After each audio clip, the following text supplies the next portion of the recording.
എല്ലാവർക്കും നമസ്കാരം. അപ്പം നമ്മൾ നമ്മുടെ വീടിൻ്റെ അടുത്തുള്ള ക്ഷേത്രത്തിൽ പോയിരുന്നു കേട്ടോ. എല്ലാവർക്കും അറിയാം, വെട്ടിക്കോട് ശ്രീ നാഗരാജ സ്വാമി ക്ഷേത്രം, മണ്ണാർശാല എല്ലാം എന്താ പറയുക, അമ്പലം, വെട്ടിക്കോട്ട് അമ്പലമൊക്കെ ഭയങ്കര പ്രശസ്തമായ അമ്പലമാണ് കേട്ടോ. നമ്മുടെ തൊട്ടടുത്ത ക്ഷേത്രമാണ്. വന്നവർക്കൊക്കെ അറിയാൻ പറ്റും, വീഡിയോ കാണുന്ന മിക്കവാറും ഉള്ളവർക്കെല്ലാം അറിയാൻ പറ്റുമല്ലോ. ഞങ്ങൾ മിക്കവാറും എല്ലാം ഞായറാഴ്ചയും പോകും കേട്ടോ. ഭയങ്കര ഒരു പോസിറ്റീവ് എനർജിയാണ് അവിടെ പോയിട്ട് വരുമ്പോൾ തന്നെ. അപ്പം ഞാൻ വിചാരിച്ചു എന്നാൽ ഇന്നൊരു വീഡിയോ ഒക്കെ അങ്ങ് എടുത്തേക്കാമെന്ന് വിചാരിച്ചു.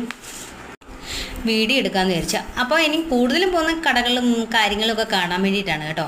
ഒന്നും വാങ്ങിച്ചില്ലെങ്കിലും നമുക്ക് കടകളിലൊക്കെ ഒന്ന് നോക്കിയിരുന്ന് ഇതൊക്കെ ഒന്ന് കണ്ട് ആസ്വദിക്കുക എന്നത് നമ്മുടെ ഒരു ജീവിത അഭിലാഷമാണല്ലോ. എന്ന് പറഞ്ഞ് ആരും വിശ്വസിക്കത്തില്ല, നീ ഒന്നും വാങ്ങിച്ചില്ലേടി എന്നേ ചോദിക്കത്തുള്ളൂ. പക്ഷെ അങ്ങനെ വലുതായിട്ടൊന്നും വാങ്ങിച്ചില്ല കേട്ടോ. അമ്മൂമ്മയ്ക്ക് മാങ്ങ മാത്രം വാങ്ങിച്ചു. പിന്നെ 8 ചട്ടി 100 രൂപ. നമ്മുടെ ചട്ടിന്ന് ഉദ്ദേശിച്ചത് നമ്മുടെ ചെടികളൊക്കെ വെക്കുന്ന ചെടിച്ചട്ടി കേട്ടോ. ചെടിച്ചട്ടി 8 ചട്ടി 100 രൂപയ്ക്ക് വാങ്ങിച്ചു. നല്ല രസമുണ്ടായിരുന്നു. അപ്പോൾ അങ്ങനെ കണ്ട് നടക്കാൻ നല്ല രസം കേട്ടോ. അപ്പോഴാണ് ഞങ്ങൾ എപ്പോഴും സ്ഥിരമായിട്ട് ഈ അമ്പലത്തിൻ്റെ ഒരു സൈഡിൽ നിങ്ങൾക്ക് കാണുമ്പോഴേ അറിയാം, ഒരു ചേച്ചി ബജ്ജിയൊക്കെ ഉണ്ടാക്കും. ബജ്ജി, കോളിഫ്ലവറൊക്കെ ഉണ്ടാക്കും കേട്ടോ. അപ്പോൾ അതൊക്കെ കഴിക്കാൻ വേണ്ടിയിട്ടാണ് ഞങ്ങൾ കൂടുതലായിട്ടും വല്ലപ്പോഴും ഒക്കെ ഇരിക്കുന്ന സമയത്ത് ആ കടയിലോട്ടൊന്ന് കയറും കേട്ടോ. പക്ഷേ ഇന്നലെ ഞാൻ ചായ ഒന്നും കുടിച്ചിട്ടില്ല. പക്ഷേ ഇന്ന് ഞാൻ ചായയൊക്കെ കുടിക്കണമെന്ന് വിചാരിച്ചിട്ടാണ് പോകുന്നത്. അപ്പോൾ ഇങ്ങനെ കാഴ്ചകളൊക്കെ കണ്ടു പോകാണ്ടോ. ഇതൊക്കെ കണ്ടോ, ചെടി വിൽക്കുന്ന ആൾക്കാരാട്ടോ, മുല്ല. അപ്പോൾ ഇവിടെ നിന്നാണ് ഞാൻ സ്ഥിരമായിട്ട് ബജ്ജി കഴിക്കാറ്. ഭയങ്കര ടേസ്റ്റാണ്. ഇന്ന് ആദ്യമായിട്ടാണ് ഞാൻ ഈ ഉള്ളിവട ഒന്ന് പരീക്ഷിക്കുന്നത് കേട്ടോ.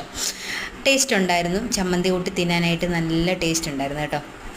പിന്നെ അവിടുന്ന് കാർത്തിയുടെ ഒരു ബജ്ജിയും കൂടെ വാങ്ങിച്ച് ടേസ്റ്റ് ചെയ്തു കേട്ടോ. ബജ്ജി എന്ന് പറഞ്ഞാൽ ഒന്ന് തൊട്ട് നിൽക്കാനേ ഉള്ളൂ കേട്ടോ. ഒരു പൊടിയോളം ഉള്ള കുഞ്ഞ് ബജ്ജി കേട്ടോ. അതും കഴിച്ചു. അതും നല്ല ടേസ്റ്റ് ഉണ്ടായിരുന്നു. പിന്നെ അതുപോലെ കാർത്തിക്ക് കോളിഫ്ലവറാണ് വാങ്ങിച്ചു കൊടുത്തത്. പിന്നെ നല്ലൊരു കടുപ്പത്തിലൊരു ചായയും കുടിച്ച്.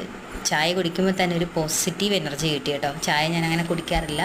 ഡയറ്റിൻ്റെ ഭാഗമായിട്ട് ചായയൊക്കെ മാറ്റി വെച്ചു കേട്ടോ. അപ്പോൾ അവിടെ നിന്ന് നല്ലൊരു ചായയൊക്കെ കുടിച്ചിട്ട് ഇങ്ങോട്ട് വന്നപ്പോൾ നമ്മൾ ബംഗാളികളുടെയൊക്കെ കയ്യിൽ മിക്കവാറും അവരിങ്ങനെ വിൽക്കാൻ വെച്ചേക്കും 50 രൂപ മാലകൾ കേട്ടോ. അപ്പോൾ ഇതെല്ലാം കണ്ട് അതിലൊക്കെ ഒന്ന് പിടിച്ച് നോക്കി, കൊള്ളാം എന്നൊക്കെ പറഞ്ഞിട്ട് വാങ്ങാനല്ല കേട്ടോ, ഒന്ന് ജസ്റ്റ് നോക്കൂ, അത്രയേ ഉള്ളൂ.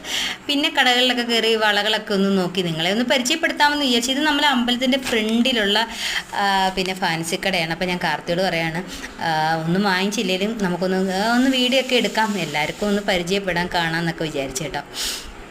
അപ്പം എൻ്റെ കാതിൽ കിടക്കുന്ന കമ്മൽ ഞാൻ ഫ്ലിപ്കാർട്ടിൽ നിന്ന് വാങ്ങിച്ചു കേട്ടോ. അതിന് ലിങ്കൊന്നുമില്ല, കുറേ നാളുകൾക്ക് മുന്നേ അങ്ങാണ്ട് വാങ്ങിച്ചതാണ്. അപ്പോൾ കുറച്ച് കുപ്പികളൊക്കെ ഒന്ന് പരീക്ഷിക്കാമെന്ന് വിചാരിച്ചു. കുപ്പികളൊക്കെ പണ്ട് തിരുവാതിരയുള്ള സമയത്തുണ്ടായിരുന്നു കേട്ടോ. അപ്പം നീല കുപ്പികളൊക്കെ വാങ്ങിച്ച് അടിപൊളിയായിട്ട് നോക്കി. അപ്പോൾ എൻ്റെ ചാനൽ ഇഷ്ടപ്പെട്ടാൽ ലൈക്ക്